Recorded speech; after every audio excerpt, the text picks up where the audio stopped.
Well, good morning, everyone.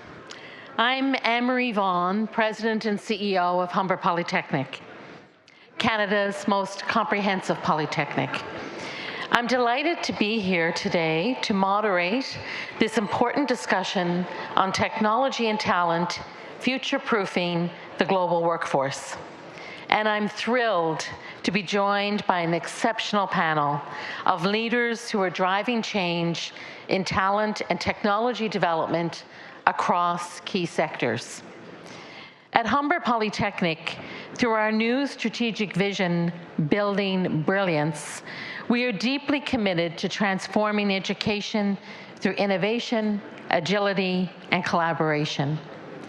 With our AI Institute, we're experimenting internally, equipping employees with access to an AI pilot that empowers them to explore their own creativity and productivity.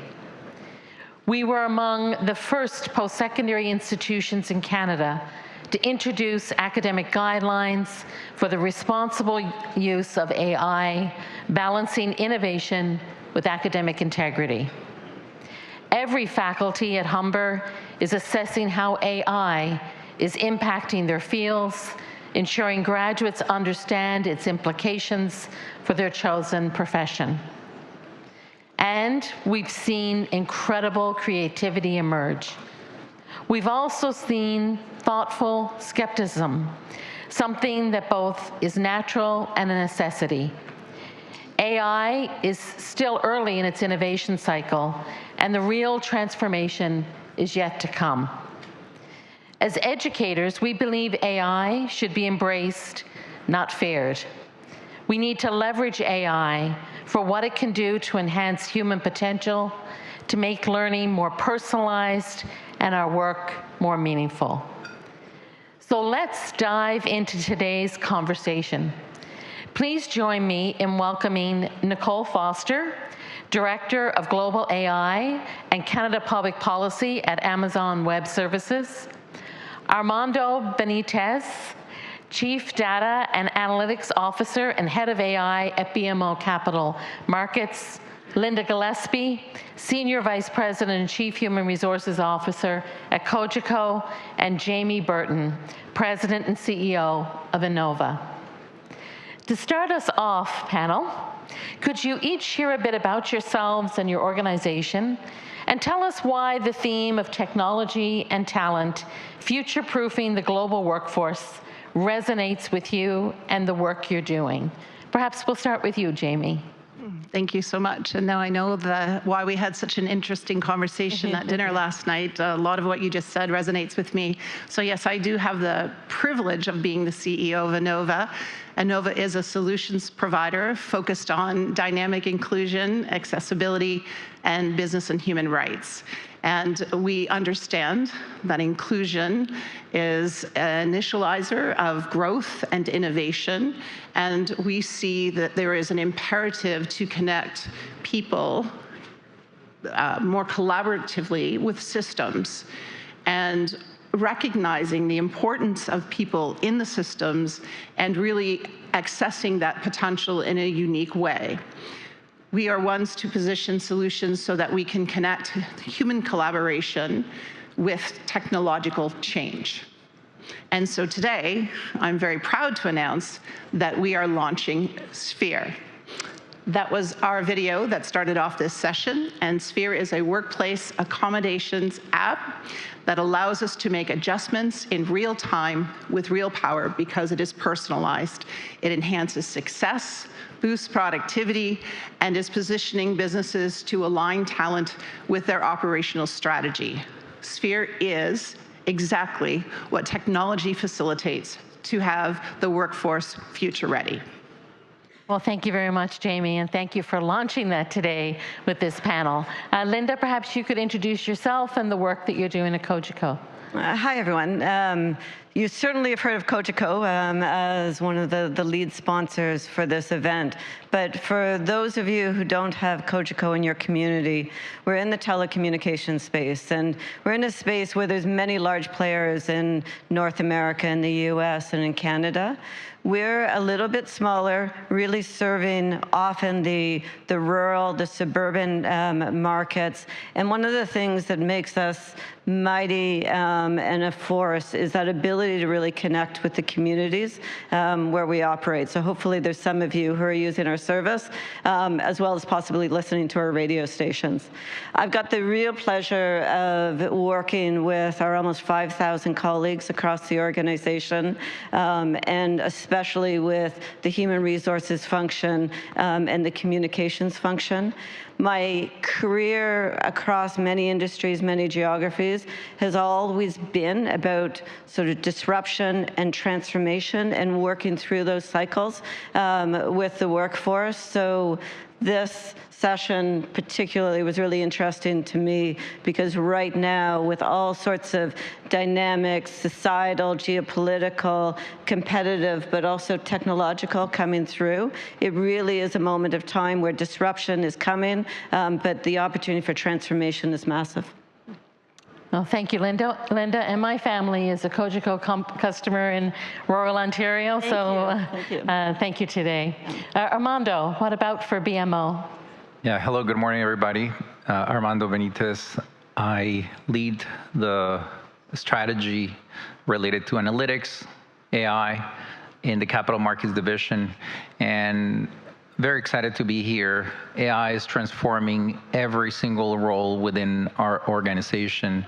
And so I've seen it firsthand. We've been doing AI for now 8+ years, initially focused on signal generation, market risk, better data-driven business management, and especially in the 2 years that have passed with generative AI coming into the picture, we really seen how it has transformed the way we work. And of course, we started with a focus group, this group being more technical in nature, and the transformation was incredible. People are writing better emails, people are getting to the answers faster, people are writing better code. Now, how can we extrapolate everything that we learn and pass it on to the rest of the organization? We are investing heavily on AI, and we want to make sure that everyone is an expert user of this technology, because we see it as a co-pilot, as a way to augment the way we work, the way we make decisions, the way we ultimately serve our clients. And that's part of what I'm excited to tell you about today, how we are taking what we learned so far in the journey and started giving it to everybody in the organization, whether that is self-learning tools, whether that is portals where people can go and ask questions, and ultimately bring everybody up the value chain. Okay, thank you, Armando. And last but not least, Nicole. Thank you. So at AWS, my role is to focus on global AI policy, and a big part of what we are working on is what are the right policy tools for governments around the world to consider if they want to encourage AI adoption in their broader economies in order to kind of maximize productivity and competitiveness. And so obviously, I think a fairly clear ingredient of that is going to be skills. And just the role that AWS plays in sort of the AI landscape, we represent the full technology stack, so everything from core infrastructure to AI services to AI basically deployments that are more kind of consumer friendly. We have the full kind of technology stack. And so how are we thinking about skills that are going to encourage broader adoption in the economy and help economies adapt and change? So that's one of the things we work on. Great, thank you very much. Let me start with a general question for all of you. The Bank of Canada has really put the urgency of Canada's productivity crisis on the map. And of course, there's a link with that, with AI, with automation, and with the global workforce. So what strategies are your organizations using to develop talent that both drives productivity and keeps pace with rapid technological change? And secondary to that, what are the implications, if any, that you're seeing from the adoption of AI? I think, Armando, you talked briefly, even in your opening comments, about that. And how can the education system keep pace with these rapidly evolving talent needs? So I don't know if, Armando, if you want to start the response to that? Yeah, thank you.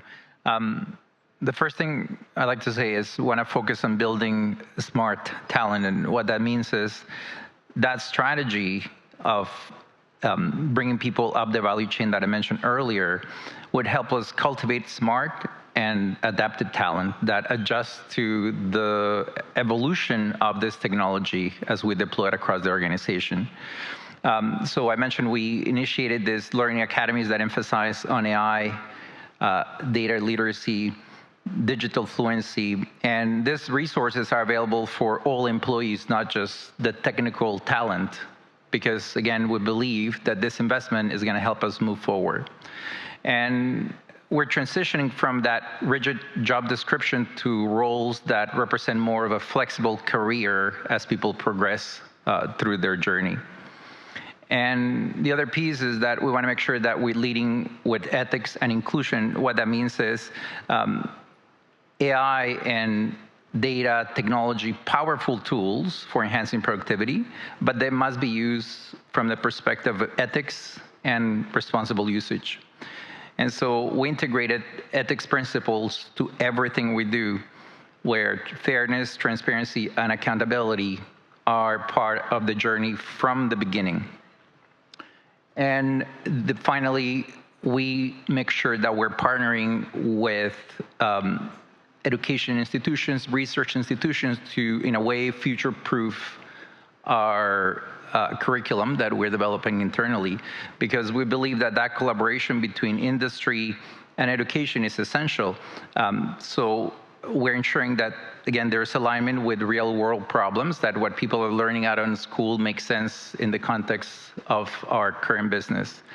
And that eventually would help us develop even those internal programs, micro-credentials that would help people focus on one skill and make sure that they're familiar and comfortable using it. I think that will be it. Okay, thank you, Armando. Thank you. Linda, what about for you with this question, particularly with your business model that seems to be so community-focused in the communities that you serve? Yeah, so for the last 18 months or so, we've been in the midst of a very significant transformation in our company. And one of the things from a talent perspective is we've shifted, and AI and technology in general is really moving us away from an expert model to one that is much more dependent on fluidity of skills, nimbleness, and the ability to collaborate.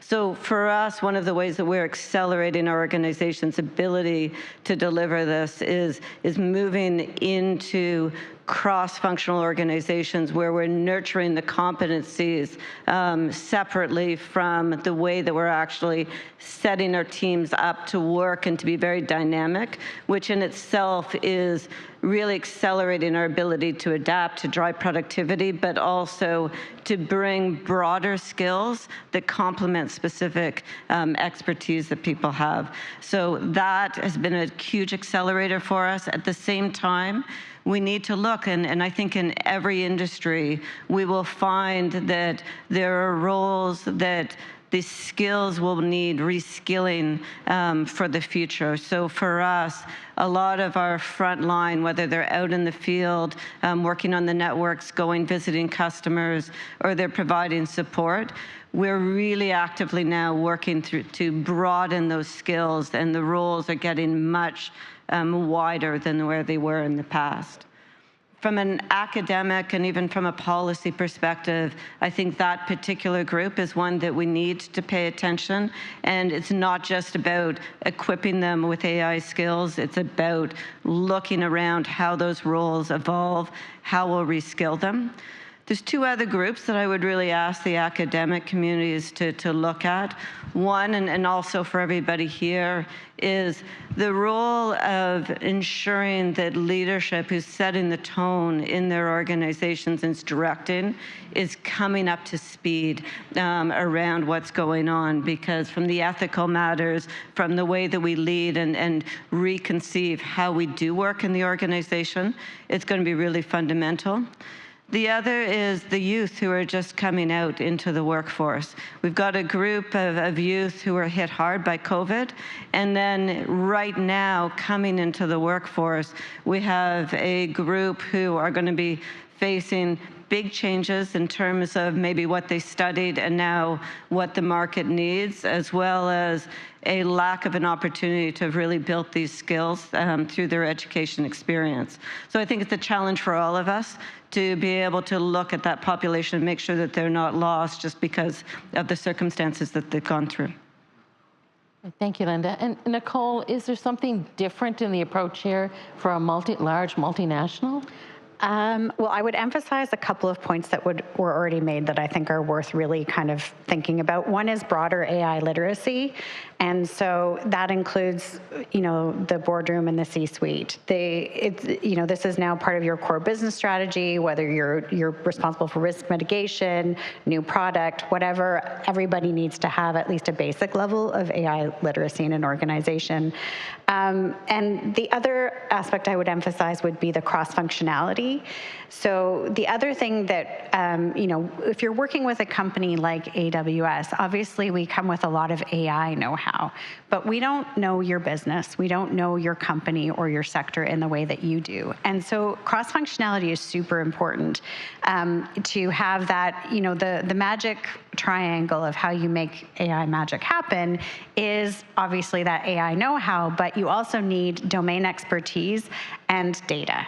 And so we also need to think about some of those AI adjacent skills like data curation, work process knowledge, all those kinds of things, which are going to be really important in terms of actually being able to leverage the technology. And the other thing I would just say, every single team at Amazon, it does not matter if you're in public policy or HVAC system management, has to have an answer to the question of what are you doing on your team to leverage AI.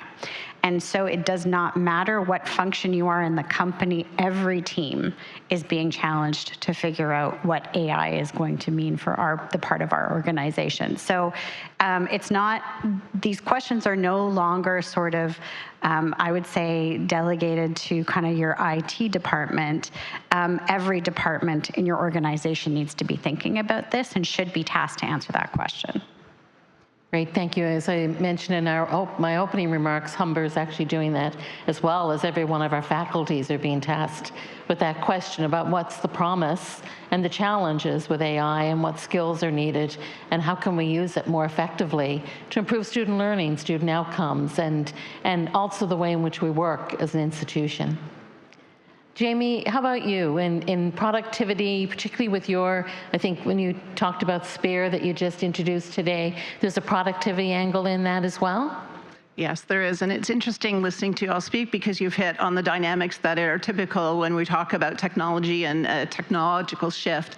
And it's about those core strengths that come from skill development and leadership and focusing on what matters most. But I think I'd like to take a moment and talk a little bit about how we recognize that there is a productivity problem. And some of that comes from the fact that we've not nurtured soft skills well enough. And so one of the greatest opportunities that I've been part of, I founded Disabilities Mentoring Day 15 years ago, and this year we've pivoted to call it now Disabilities Mentoring Experience, because we believe experiential learning is the component that is going to help foster the growth in all of these categories, both soft skills and knowledge skills.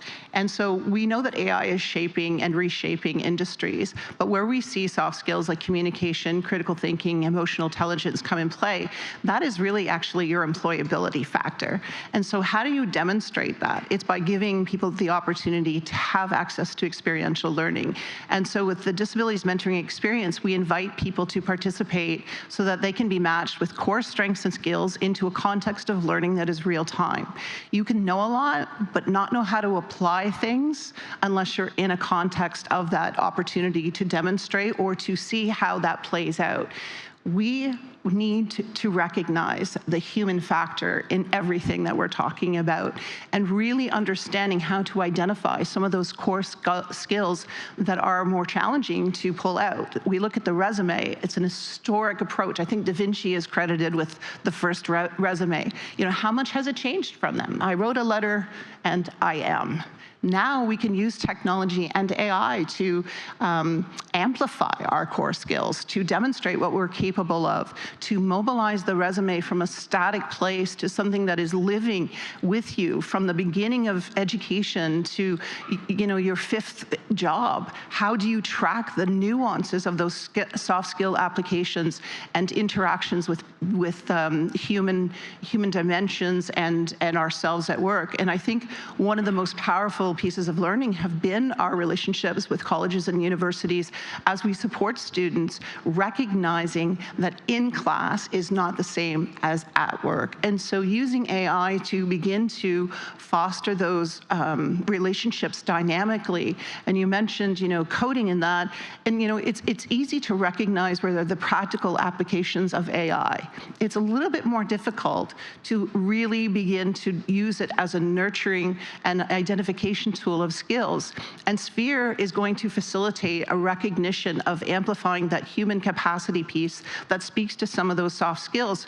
When you allow an individual to adjust, self-adjust, and become more adaptive and more adaptable, that's one of the core strengths that we're all looking for today, whether it is a focus with AI or whether it is a practical application that is using AI to do something else at work.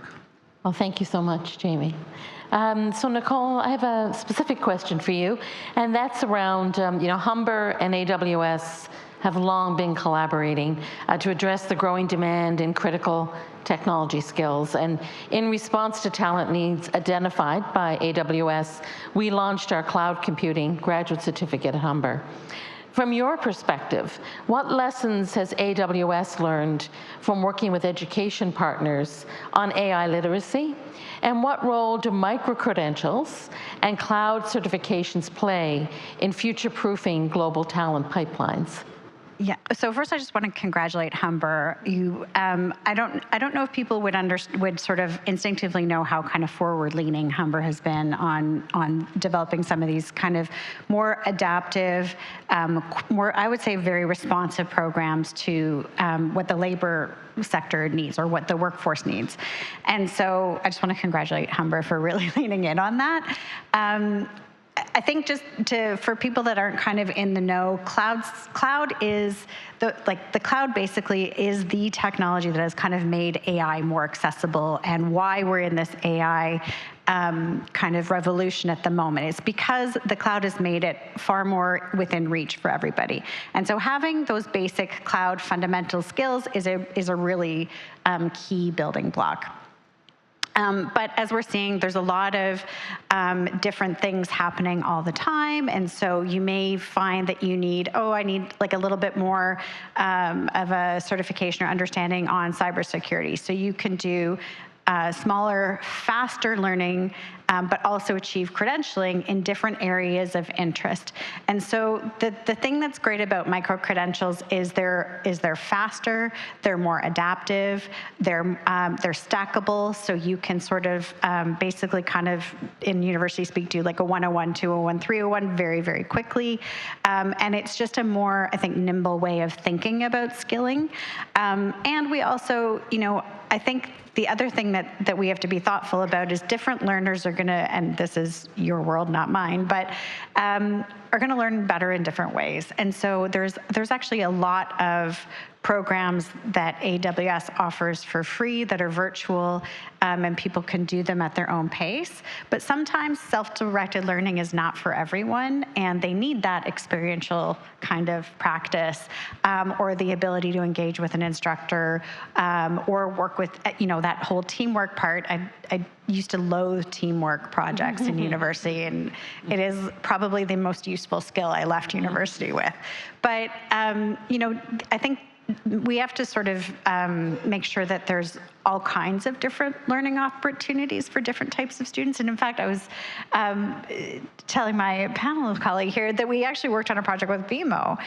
They wanted to target Aboriginal learners, and so we did a version. It's a different cloud skills program called Activate. It's a 12-week intensive classroom setting, and the idea was they may actually find some talent that they would recruit to the bank, but at the very least, they would have provided this learning opportunity. And I think about 85% of the students ended up staying on in the bank because they had not only that in-classroom experience, but also the experiential learning with customers. So there's also gamified programs where we have like Deep Racer, where people learn how to develop machine learning reward tools. And then it's there's honestly, there's a whole league of people that race these little machine learning cars. And people get really into it. So I think just finding lots of different ways for people to learn, but the micro-credentials is, I think, like a very fast and easy, accessible way to start kind of building up skills. Well, thank you, Nicole. Is there anybody else that wants to jump in on the conversation on micro-credentials? Yeah, absolutely agree. And yeah, thank you for the partnership. And I especially like the point you made about how everybody might need a different path.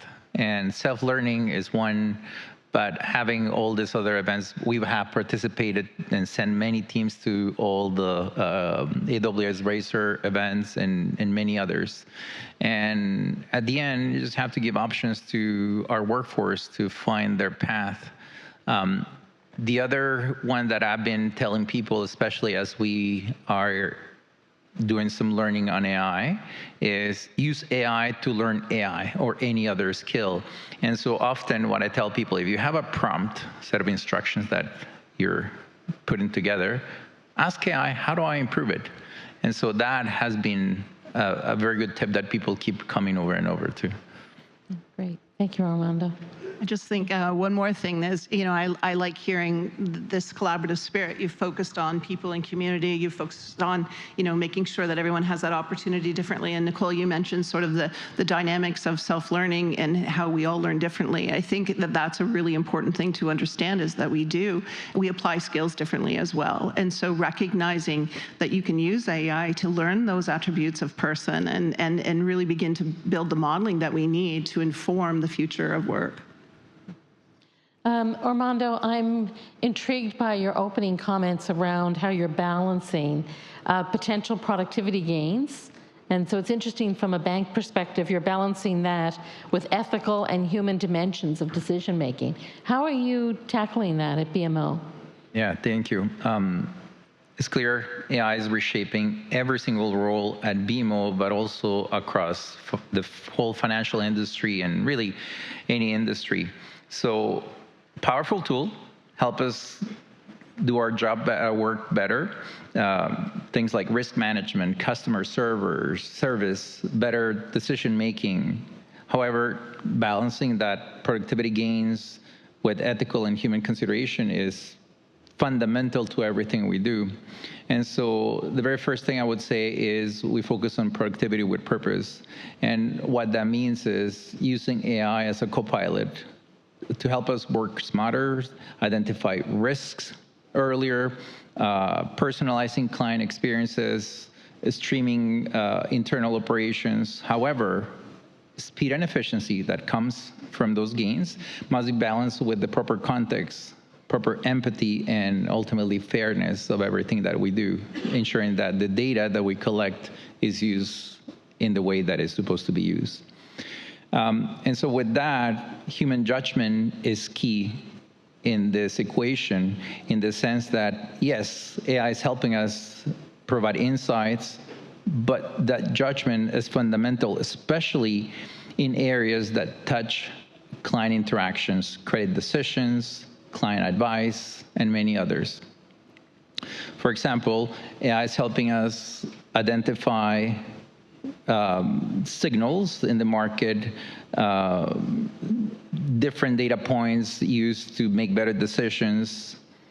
But at the end of the day, a human is part of that equation, and with their context and understanding of the business, they're going to then have that balance and help us make ultimately the right call. With that in mind, the second aspect is having the proper guardrails and governance for AI. And from the very beginning, we realized this, and we put together a responsible AI framework that was developed focusing on fairness, transparency, and accountability. And so what that gives us is the ability to ensure that every model, whether it's AI, generative AI, or traditional AI, goes to the proper testing, explainability, and reviews that are not only technical, but also ethical before it gets put into production. And so we created a governance council that is cross-functional, where we have individuals from different parts of the organization, risk, legal, compliance, and business leaders, each one of them giving their perspective on how a particular project should move forward or other considerations that affect them directly. And so, for instance, if we're doing a client segmentation, a very common use case, we make sure that the models are audited by this committee and by the process that we're setting up to ensure that there is no unintentional consequences once the model goes into production. And the last piece would be on building a culture that is knowledgeable of AI and ultimately building trust, because trust is the currency in financial services. And so we are investing in upskilling our workforce, enhancing our strategy for education. So we mentioned micro-credential, and not just for the technical roles, but relationship managers, bankers, traders, effectively everybody within the organization. And so once people are aware of how to use AI in a better way, they also are going to be able to have better conversations around AI. What is the impact of AI from the ethical perspective? How is that affecting our relationship with clients, our communities, and society? So from that point of view, transparency is going to be key. So if we are dealing with a customer service experience and we are creating an AI tailored advice, people should have options. For instance, if they want to actually talk to a human, there should be a button that says talk to human, and then off you go. And ultimately building trust, which is fundamental for a successful AI deployment. So at the end, we're balancing AI and ethics and the human aspect of everything we do, and it's not just part of the strategy for being part of the strategy, but is fundamental to our business.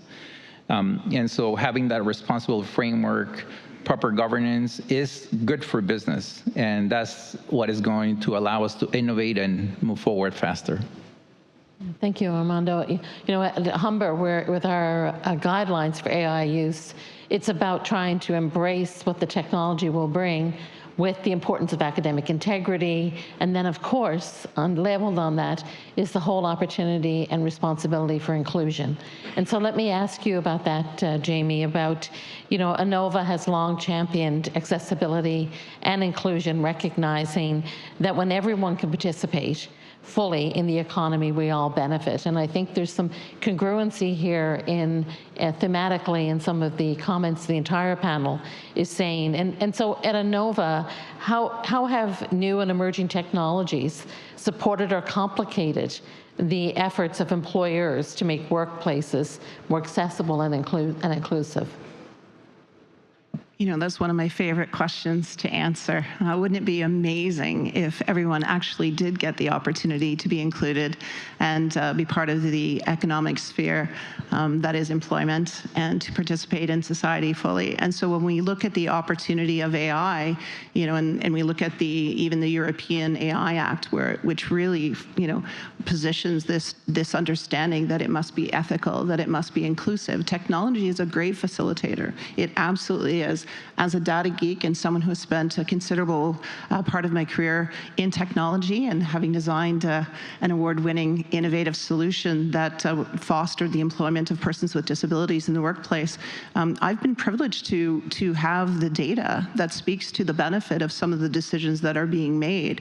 And I can tell you that from what I have seen and experienced, that there is very much an imperative that we have an understanding of how we position technology so that it can facilitate that dynamic inclusion. And I think that Sphere really emboldens that presence of understanding, because it's about productivity for self. How do we maximize the human potential? There are 4 paths of discovery in Sphere that speak to all of the factors that improve productivity in a context of every day. And so when you look at the ability to focus, when you look at your work style or the habits that you have that you don't understand, when is it working well, when is it not working well, when you understand how to achieve mental wellness at work, and that is a balance of factors that may exist outside of work, when you understand that your space, the ergonomic setup, impacts how you feel physically, mentally, how you are capable of accomplishing things, and you begin to collect the data that informs the human response from those conditions and allow people to self-adjust their own environment, you begin to get some powerful information on how you can create workforces that will speak to the improvement of productivity. But you also begin to have the recognition that this is about engagement. This is about, a quicker recovery time, facilitating that longevity of interest. The upskilling and reskilling is not just about positioning someone in a new context or opportunity. It's ensuring that they have the methodologies and the systems that support that opportunity. So technology can be excellent. And AI, I would say, is one of the things that has excited me the most in very many years, because I see it as the promise of how we inform AI. And I think we often forget about the responsibility that we all have in how we inform AI so that it benefits everyone. And when we begin to use leadership to position the strengths, and when every worker is engaged with these opportunities, we have to look at how are we designing the space of work? How are we helping our students in learning if we don't recognize that each of us has different things that make us succeed differently in different moments? We don't separate who we are outside of the environment that we're learning or working in. We are who we are in every condition. And so I really think that Sphere goes a long way to ensure that we have a connection not only to the information and the data that we get from it, but also understanding how it can form future decisions. And that's really what we like to do at INNOVA is we benefit leaders with the information that we have. The solutions that we've designed, yes, they're based on market opportunity and the trends that we're seeing needs with, but they provide data. We have an intelligence platform called DQI, which is Quality Data for Innovation. And this allows business leaders to make decisions that have materiality components that position ESG and SDG governance priorities and connects it to the human experience in their environments. This information is going to fuel how we see AI transition and how we utilize it to meet the human experience in everything that we do. And though it's launched in the space of the workforce and supporting students in learning, the future is, how do we help support individuals in clinical trials for pharmaceuticals? How do we help the consumer experience every day in aviation and things like that? And we begin to build a culture that really recognizes that the diversity of our person, who we are, the things that matter to us, our ethnicity, our cultural beliefs, they matter as much as the skill set that we think is required for the job, because that's how we build robust teams. That's how we begin to understand the dynamics of working together. And that's what enhances productivity and has people engaged at work. Great, thank you very much, Jamie. I know there's some congruency here too with the work that Nicole, you and BMO have been doing around access for Indigenous peoples to gain employment within BMO. So there's some really interesting work happening from an inclusive perspective there as well. Is there anything further you'd like to comment on around that? Are you doing this in other groups? Has it? Yeah, I mean, my main focus, I cannot comment on the external partnerships. My main focus have been internal, and in a way, we want to make sure that everybody's included. Every single role is going to change. We are moving towards that digital agenda, and it's part of our strategy for the next 5 years. So it has to be in every single part of the org.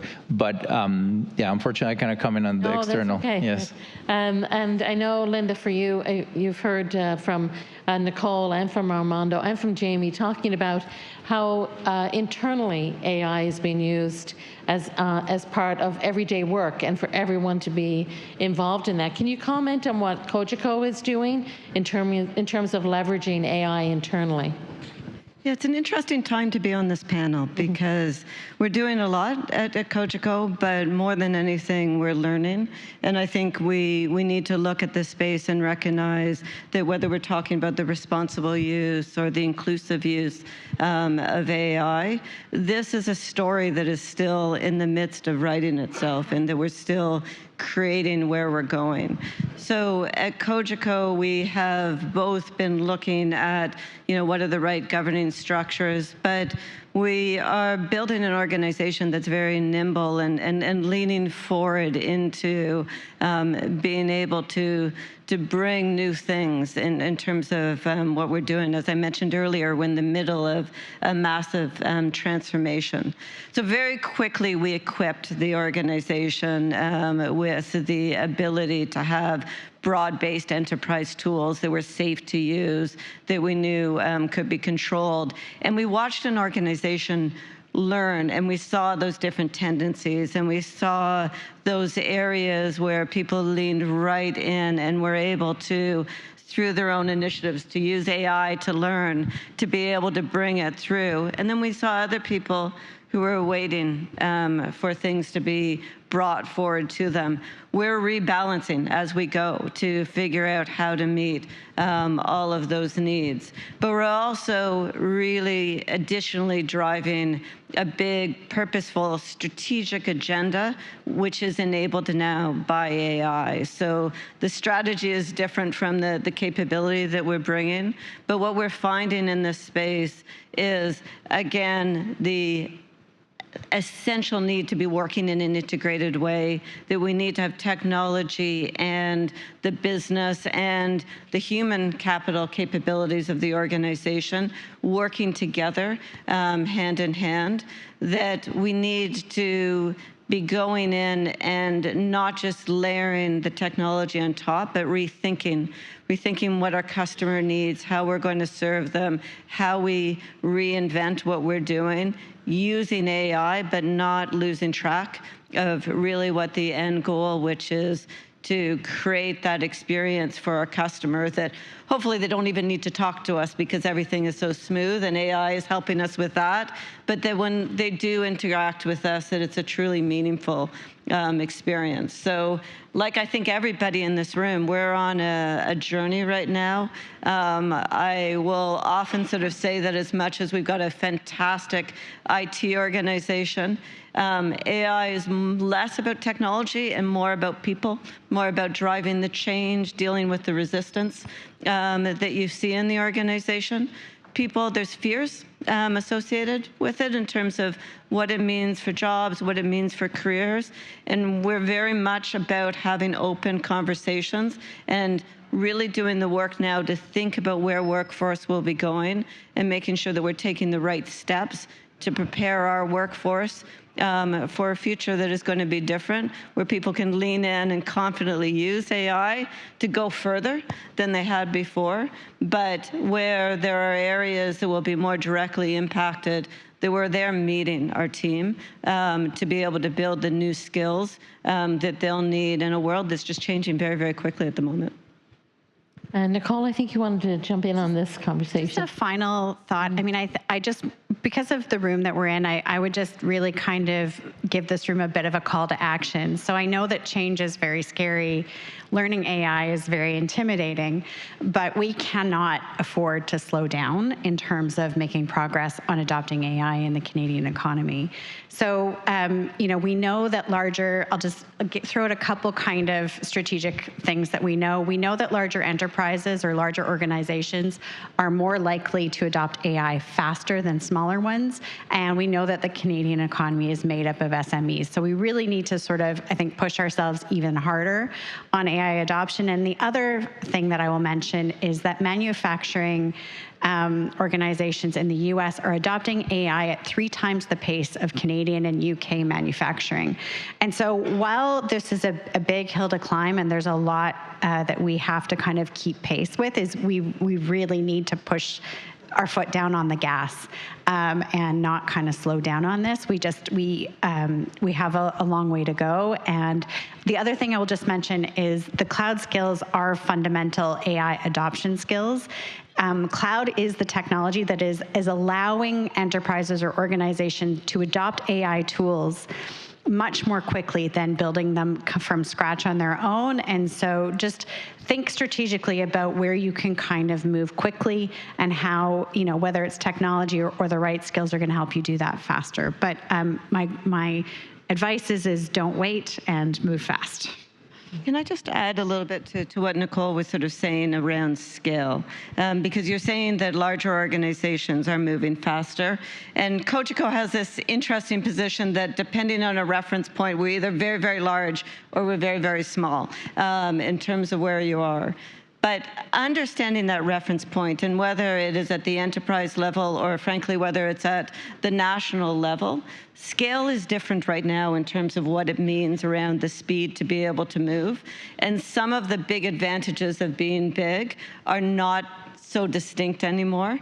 And that certainly has been our experience as often a smaller player against some very, very large competitors, is that there is the opportunity to be agile, the opportunity to move quickly, but you have to have your mind, on it to be able to do that. Well, this is great. This panel is just getting warmed up. And I want to thank you all for your insights and perspectives today. And what's clear from everyone's comments is that the future of work isn't just about technology. It's about people. And one of the really interesting things happening in Ontario is that the Government of Canada has added our micro-credential portal, which is a consortium of eCampus, which includes colleges, universities, Indigenous institutes in Ontario, right into the Canada Job Bank. And we're taking that national, which means any job seeker can start to look for skills and micro-credentials that they need as they're searching for jobs within the job bank. So I do think there's some tremendous opportunities ahead. At Humber, we like to say that AI is in everything that we do, but the future workforce will depend on critical thinking, problem solving, collaboration, and empathy. Skills that define both employability and leadership. And so once again, I would like to thank Nicole, Armando, Linda, and Jamie for everything that you do and for your exceptional contributions this morning. Please join me in thanking the panel.